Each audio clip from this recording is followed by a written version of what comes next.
How's it going, guys? We're back with more Granblue Fantasy Relink, and we've been lucky enough to get hands-on once again, but this time it's even more juicy because we got so much information to talk about. But in this one, we're going to be talking about the endgame. 2-6, you were the lucky one out of us that actually got to go to this event.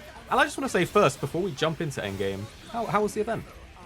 The event was a very long event. I got to play a lot of Granblue Relink.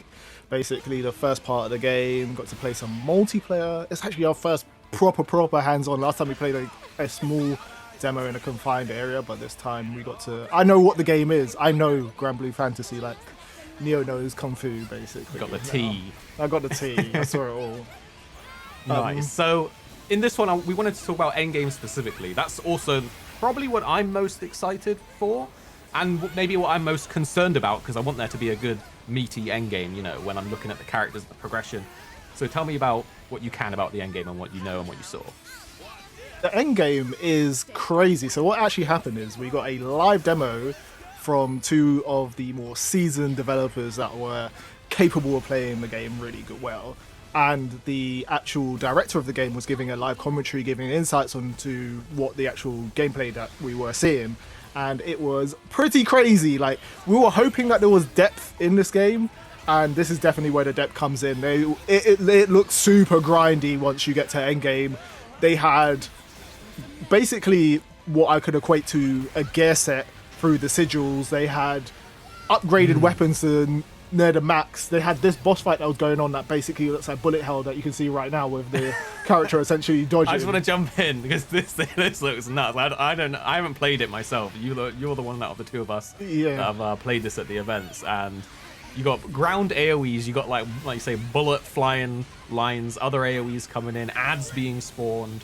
I saw some like invincibility pop up a minute ago as well. So maybe there's like iframes or some abilities that give you like a dodge of some kind, and also, as a Monster Hunter fan, the big dragon, I'm quite enjoying what I'm seeing. But what do you know what this is exactly? Is this just a raid?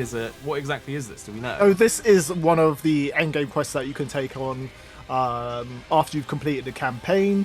And there's different difficulties and different rewards that you get for completing it. They're actually gone into this quest with only 2 human players, and the rest of the spots are being filled by AI. And they've actually said that the game will dynamically fill based on the amount of human players in there with AI as well, or you can actually just like go in just by yourself with one character if you just wanted to swear it out by yourself as well. So if you didn't want to take any AI, you can do that. If you wanted to go in with just 2 humans and 1 AI, you can do that. If you just wanted to go in with all humans, then you can do that as well. So it's pretty cool. But just the level of boss as well, they said that this isn't even the hardest boss that we're even going to see in the game. This is just one of the bosses. So one of many. I just want to point out, I'm actually seeing in the top corner, there's like challenges. Subtasks, yeah. And one of them is to destroy all parts, and I'm immediately there. Again, Monster Hunter, part breaks, all that kind of stuff. But there's a time limit one, and a don't enter critical condition, which I'm guessing is like don't get low health. It's basically you don't get collapsed on that one. That's one's like basically don't die for the critical condition one. And those timers, the more objectives that you actually complete, the higher rank that you get, and each rank is tied to a reward that you actually will receive at the end of the fight as well. So it goes all the way up to S+++ that you can actually get. I just like to look at the different characters that they sort of switch between as well, to be honest. Yeah. So you do these as quests in the end game. I'm guessing there's all kinds of high-level bosses that you fight. And what's the rewards that like? Why do you do this? So you can get like sigils, which are essentially like set or like gear bonuses, like what we would essentially equivalent to perks in Monster Hunter. So say something like weakness exploit. Those will come on sigils, and those sigils can also be upgraded. And from what I saw, they can be upgraded to like level 15, and you can have up to nearly a whole page of sigils, about 20 of them on your character at once. So you can build up all of these different perks, and those ones get upgraded alongside your weapon as well. That can also get upgraded, and that looked like it had like 150 levels of upgrades that you can do to it. So it looks like the player level, you hit 100, and then you start like the sigil and the weapon. Yeah, farming, real grinding out for the characters as well. You can see you get rewards here, plus you get rewards on the actual end screen, and you can see them like kind of like looting their boxes, and you can see the one where it says that Garrison V that popped up just a minute ago, that's actually like one of the sigils that you're getting. You're getting stuff to craft weapons and craft up weapons as well. So there's loads of different ones that you're resources that you're really trying to get here. Okay, I like that you open little chests. You know, in Monster Hunter you sort of carve. Yeah. In this, you get little chests to open at the end, which I quite like. But it is pretty interesting because this looks like a final boss, but you say there's this is just one of many, I'm assuming. Yeah. We know, was it like over how many quests was it that we know are just in the game? It was over 100 quests that they have in the game for players to go through, and they were saying people were worried about the game time because they say that the main story was about 20 hours to complete. But they also said that after the main story is actually complete, there's more story that unlocks and more quests that unlock. And then after that, that's when you get into the end game, and the end game can be anywhere between like 100 hours plus of like how much you want to put the grind in, essentially. So there's going to be a lot of content for players to experience. I don't know if it's going to be Monster Hunter level of content if people are expecting to play forever, but this isn't. I don't think they're trying to make this that type of game. They're just trying to make this a fun squad-based RPG that people can just experience and then like kind of for a couple of months and then like jump off of it, basically. So do we know, or did you see, tell me if you didn't know, are all of the end game sort of things that you can do like this, like an arena fight with people against a big boss? Is there anything else? Is there any other types of content? That seems what it's going to be. It's going to be mostly like these arena fights that you're actually having with the bosses. I didn't see any other type of content, but if the boss experiences like differs from different bosses that you can actually fight, you can understand like why it's like that, because it's basically like Monster Hunter but without running around the map. That's the best way I can equate it, or like a MMO boss raid like Final Fantasy 14. Yeah, that's what it looks like to me. Yeah, definitely. I wonder as well, like, because there's a lot of different characters in this game. I guess that's where the replayability is going to come in. So once you hit like a max level, and then you farm out some sigils, do the sigils carry over to the other characters? Or the other characters need different sigils anyway because of their different playstyles? I think the sigils do carry over to the other characters, but also you're going to want to level up their skills and the individual character anyway, and their individual character weapons anyway. So I feel like you're going to probably stick to one character for a while, especially if you're playing online. You're selecting a single character to play with in that online session with 4 other players, so you're going to probably want to grind out with that particular character. So it seems like there is a bit of depth that people were waiting for and to see here, essentially. No, I like knowing that though, because I like a lot of the way the characters look in this game, and I don't know that I have a favorite yet. But it's good to know that you probably want to, towards endgame, lean into a big one. Otherwise, you're just going to be like, you're going to have all your characters on like rubbish tier instead of one at like god tier level with good sigils. Was there any other things that you saw? Let's just go through like the gameplay basically, because they had a very specific strategy for taking down this boss. Because this boss, when if you go back to the beginning of the actual gameplay, you can actually see that when the boss actually comes in, it applies buffs to itself, and it has 3 buffs, and you have to defeat the ads and then throw the balls onto the boss to get the actual debuffs. Oh, that was the thing they were. I was wondering what that was. So those, right? So there's the ads. So those are the ads. The light green. Light green. Yeah. And they have to throw it at the actual Radis, the white worm, and it's taking off a buff. So it's like it is MMO raid mechanics almost. I quite like that actually, and it's been a little while since I personally have done any of these kind of MMO raids or like Destiny raids where you have to communicate and do set things together. So that's pretty cool. So yeah, we throw the eyeballs at him, and then is that the mode bar building up? The mode bar is something that's applied to all monsters in the game, and it's a passive thing that basically is like a minion rage when it fills. When it's in overdrive, they take less damage, they do more stuff, they just start going crazy and pulling off crazy moves. That's when you start seeing them shooting like laser beams all over the map and just doing crazy things.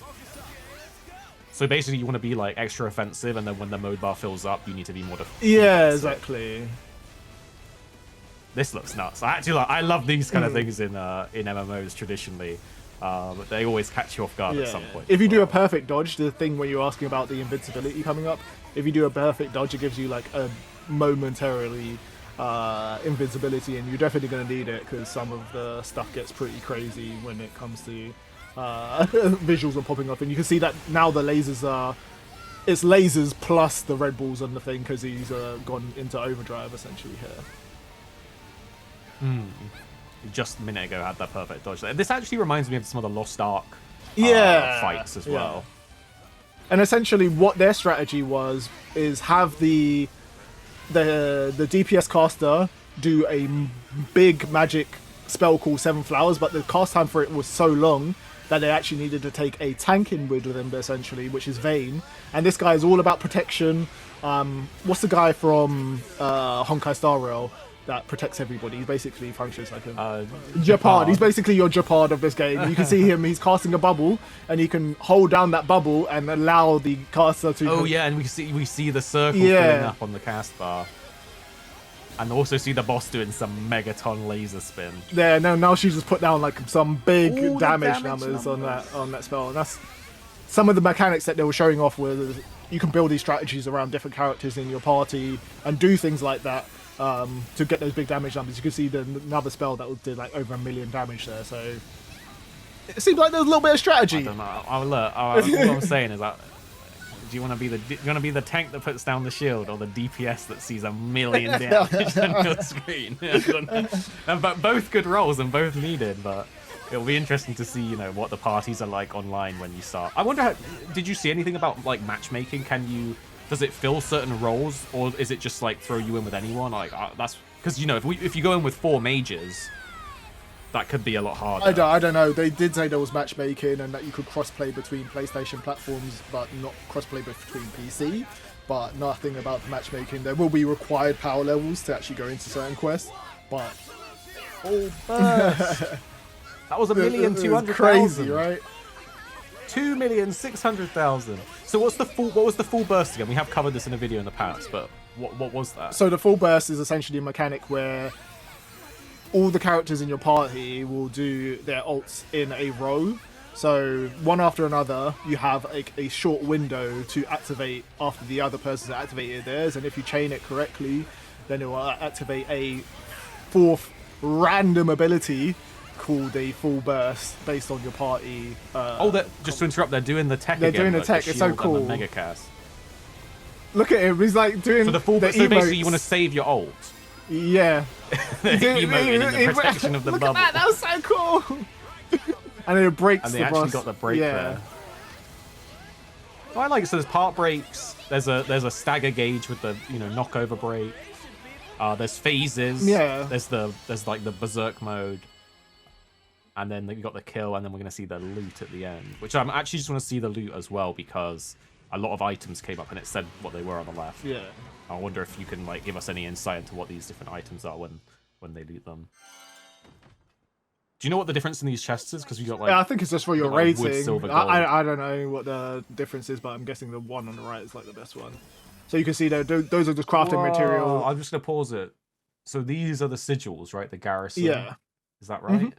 Do you know what these jewels are? They're crafting materials like Monster Hunter. That's like your ruby, bro. That's what I'm saying. There's games like Monster Hunter and like maybe like Genshin and all of these other games kind of really mix in, like Final Fantasy kind of mix into one. So I feel like Monster Hunter players would probably resonate with this quite well, to be fair.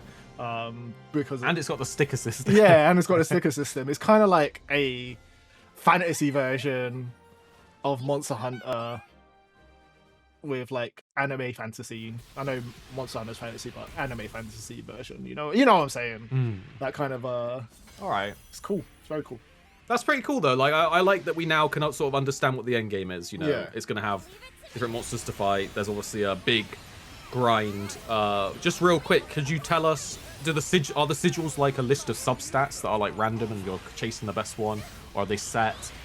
Is it a bit like Genshin and Honkai where it's a primary stat and random secondary stats, or did you manage to see that sort of stuff? I think your stats are just tied to your character, but the sigils will be things like increased hit rate, and you can apply multiple of that sigil, and that sigil can be upgraded and every time you upgrade it, you get more of that benefit. So it might be like, oh yeah, decrease cooldowns, and then you upgrade it to level 20, and it's reducing your cooldowns by like 20% or something, and at level 1 it's reducing it by like 1% or something like that. And you can have multiple of those on. Okay. And you've got different ones like, oh, that's pretty the cool. more you hit an enemy, it reduces your cooldowns. So essentially it is like Monster Hunter, like perks. It's a build. It's a build for your character. Yeah. I love a bit of build, to be honest. Hopefully, like, we can find, you know, when the game comes out, we can make a full list of all the sigils, because for me, like, I don't even want to make a build until I know what's available to build around, you know? Yeah. But that's pretty cool. Well, I'm glad that we saw that. And we'll have more Granblue Fantasy Relink stuff coming pretty soon on the channel. We'll go more in depth on different things. You got to play a good chunk of it. Yeah, so. we'll definitely have a bunch of videos. I'm super excited after playing it. I literally just come back from the event, haven't even eaten yet. I just wanted to just kind of get this info out because I know that you guys were waiting to see some of this stuff for ages. So yeah, I'm excited to kind of really play more of the endgame, and this is the stuff that I've also been waiting to see, and what we're going to experience, the harder difficulty stuff, the exciting stuff, being like, oh yeah, I defeat this boss, I defeated this boss, blah, blah, blah. So yeah. So yeah, guys, subscribe down below. We're gonna have you covered with more coming soon, so keep your eyes peeled. But that's it for this one, so see you next time. Bye bye.